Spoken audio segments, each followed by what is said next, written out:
Kok bisa begitu? Oke, dari mana sih sebenarnya n faktorial? Dan berapa sih 0 faktorial? Oke, kita mulai dari definisi faktorial itu sendiri.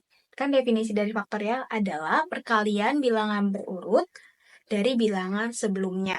Oke, misalnya kita punya 5 faktorial nih, berarti bilangan berurut. Dari bilangan sebelumnya, kan sebelum 5 ada 4, berarti 5 kali 4 kali 3 kali 2 kali 1, karena harus sampai 1. Begitupun dengan 4 faktorial.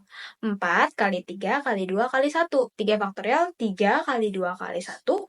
Dan kalau 2 faktorial, 2 kali 1. 1 faktorial, ya 1. Karena kan hanya sampai 1 gitu. Oke, jadi kita perhatikan. 5 kali 4 kali 3 kali 2 kali 1. Ini adalah sebuah kebenarannya bahwa 5 itu dikurang 0, makanya kenapa 5? Kalau 4 karena 5 kurang 1. Kalau 3 itu karena 5 kurang 2, kalau 2 karena 5 kurang 3, dan kalau 1 itu karena 5 kurang 4. Begitupun dengan faktorial yang lain gitu. 4 kurang 0 dikali 4 kurang 1, 4 kurang 2, 4 kurang 3. Jadi selalu nambah pengurangnya dari 0, 1, 2, 3 gitu. Begitupun dengan 3 faktorial. 3 kurang 0 dikali 3 kurang 1 dikali 3 kurang 2. 2 faktorial berarti jadi 2 kurang 0 dikali dengan 2 kurang 1. Nah, kalau 1 faktorial, 1 kurang 0. Gitu, cukup sampai situ, karena kan 1 gitu. Nah, gimana kalau n faktorial? N faktorial berarti kita ikutin dengan pola yang sama ya. Berarti n kurang 0 dikali n kurang 1 dikali n kurang 2 dikali n kurang 3. Tapi kan kita nggak tahu ya n ini tuh berapa gitu. Jadi dikali titik-titik aja. Dikali n kurang n kurang dalam kurung n min 1 gitu. Dari mana itu? Karena kita lihat dari misalnya 5 nih. 5 kurang 4. Berarti kan 5 kurang 1 gitu. Ya berarti kan n kurang dalam kurung n kurang 1.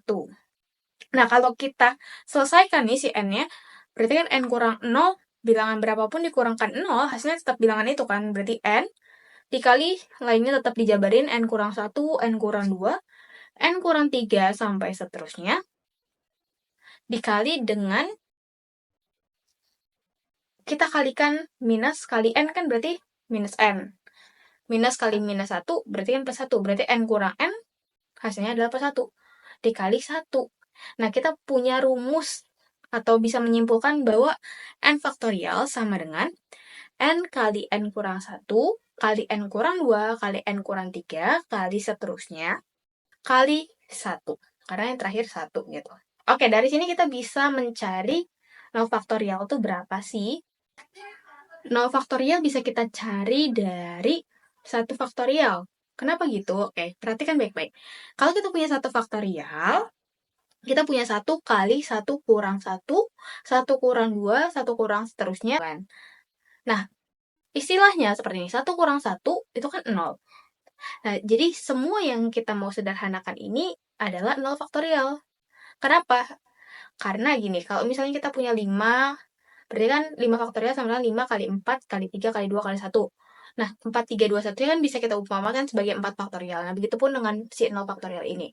Nah, jadi tinggal pindah ruas aja, 1 faktorial per 1 sama dengan 0 faktorial.